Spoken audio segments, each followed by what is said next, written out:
요즘 경기가 많이 어렵습니다. 경매 시장에서도 마찬가지인데요. 공실이 많아지고 대출 상환이 이루어지지 못해 경매 시장에 나오는 상가와 지식산업센터 등이 많이 있습니다. 이럴 때 경매 관련 채널 등에서는 항상 하는 말은 싸게 낙찰 받으면 된다라는 무적의 논리를 펼치고 있는데요. 2억짜리 상가가 월세 100만 원을 받는다면 1억에 낙찰 받아서 100만 원을 받으면 된다라는 식의 논리입니다. 과연 그게 정말로 가능할까요? 저는 투자자이기도 하면서 강남의 자영업자이기도 합니다. 현재 강남 메인 상권에서도 임차인이 빠져나가고 임대가 붙은 곳들이 많습니다. 일반적으로 월세를 낮추면 강남 같은 곳은 금방 차지 않겠냐라고 생각하시는 분들도 계시겠지만 임대인의 입장에서는 그렇게 쉬운 문제만은 아닙니다. 그들도 어느 정도 수익률이 나와야 대출과 차후 매도에 영향을 크게 미치기 때문인데요. 저는 그래서 웬만하면 상가 경매 물건은 추천드리지 않습니다. 내가 사업해서 키울 것이 아니라면 말이죠. 그럼에도 많은 사람들은 상가에 나오는 월세로 노후에 보탬이 되는 그런 상상을 하게 됩니다. 이번 영상에서는 모두가 꿈꾸던 그런 상가가 총 3개가 나왔습니다. 그래서 소개해 보려고 하는데요. 첫 번째로 인천 청라에 위치한 2024 타경 52954 물건과 서울 당산동에 위치한 2023 타경 31384 4번 물건과 5번 물건입니다. 이번 영상에서 소개한 상가들은 굉장히 탐이 나는 물건들인데요. 저도 입찰을 해볼까 고민 중에 있습니다. 이 물건들은 소액인 2천에서 4천만 원 정도로 입찰을 할 수 있는데요. 심지어 수익률도 좋은 편이어서 눈길이 안 갈 수가 없습니다. 총 3곳 상가의 공통점은 임차인을 맞추기 좋거나 이미 맞추어져 있는 상태라는 것이고 중간에 나가지 않고 계속해서 영업을 원하기 때문에 리모델링 같은 거에 따로 신경을 쓰지 않아도 된다는 것입니다. 먼저 인천 청라에 위치한 2024 타경 52954 물건을 보겠습니다. 이 물건은 인천 서구 청라동에 위치한 근생 건물의 6층에 있는 사무실인데요. 제일 먼저 매각 물건 명세서를 봐야겠죠. 임차인 현황에 2021년도부터 계속 임차를 해온 박땡땡 씨가 있는데요. 보증금 1천만 원에 월세 50만 원을 내면서 사용하고 있습니다. 전입 신고 대신 사업 등록 일자가 2021년 10월 15일로 되어 있고 확정 일자는 따로 없습니다. 그리고 배당을 받겠다고 요구하지 않았습니다. 여기서 봐야 할 점은 총 2가지입니다. 첫 번째로 배당 요구를 하지 않았다면 계속해서 임차에서 쓸 생각이 있은 확률이 높다는 것과 두 번째로 경매 신청자의 금액이 매우 소액이고 다음 근저당권이 없다는 것입니다. 첫 번째로 배당 요구를 하지 않았다는 것은 대개 계속해서 임차를 해서 살고 싶거나 사업을 지속적으로 영위하고 싶다는 생각이 있다는 뜻입니다. 물론 실제 탐방을 통해 이야기를 들어봐야 하겠지만 손품으로는 이런 정도만 생각하시면 됩니다. 특히 사업하는 사람들은 사업이 잘 돼서 공간이 좁아 이사를 하는 것이 아니라면 계속 같은 곳에 있고 싶어 합니다. 그렇게 부동산 좀 한다는 분들은 일반 상가가 아닌 공장, 지식산업센터 등을 선호하는 이유가 여기에 있기도 한데요. 두 번째로 일반적인 권리 분석을 한다면 근저당권, 즉 대출이 해준 금융기관이 있어야 하는데 이 상가는 근저당권이 없습니다. 그렇다면 경매 신청자가 요구한 금액인 2천만 원과 임차인의 보증금만 생각하면 됩니다. 경매 낙찰가가 3천만 원만 넘는다면 신경 쓸 것이 없다는 겁니다. 현재 감정가는 2억 3,600만 원이지만 2회 유찰되어 감정가의 49%인 1억 1,564만 원에 시작합니다. 당연히 이 가격에 될 일은 없고 감정가의 65% 정도인 1억 5,300만 원 정도를 먼저 생각을 해보겠는데요. 수익률은 어떻게 계산해 봐야 할까요? 물론 엑셀에 넣고 계산식을 돌리면 되겠습니다만 매번 할 때마다 그럴 순 없으니 단순 계산으로 단순 수익률을 구해 보겠습니다. 월세 50만 원에 1년이 12개월을 곱하고 현재 유찰 가격이 1억 5,300만 원을 나누면 0.039가 나옵니다. 즉 3.91%가 수익률인데요. 현재 상가금리는 4% 중후반에 이르니 1억 5,300만 원에 받으면 손해라고 생각을 하셔야 됩니다. 그럼 얼마쯤 받아야 좀 나을까 하는 역산을 해보면 1년 월세 합산인 600만 원에 대출 금리 이상인 5%를 수익률로 가정하면 1억 2천만 원입니다. 5.5%라면 1억 900만 원, 6%대는 1억의 낙찰을 받아야 됩니다. 이 가격의 낙찰을 받아야 된다는 거겠죠?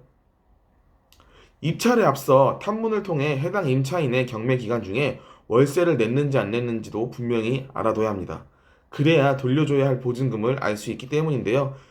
일반적으로 경매가 들어오면 임대인은 신경을 못 쓰기 때문에 혹은 보증금에 대한 걱정으로 일부러 월세를 내지 않고 보증금에서 차감하는 방식으로 하는 임차인들이 생각보다 많기 때문입니다. 단점은 이 지역에 공실이 많다는 건데요.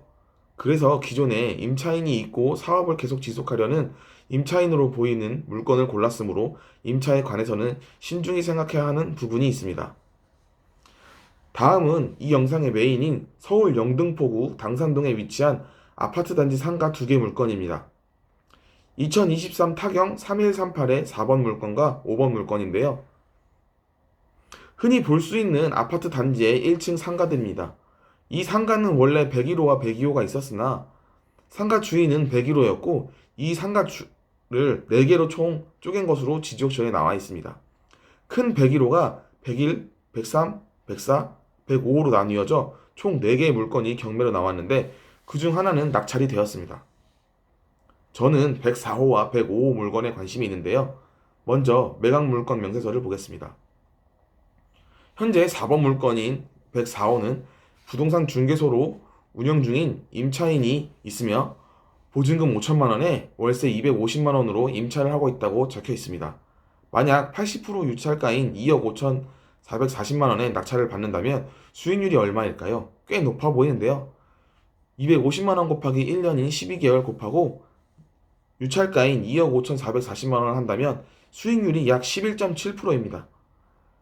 대출을 상환하고도 약 7% 정도의 순수익을 얻을 수 있는데요.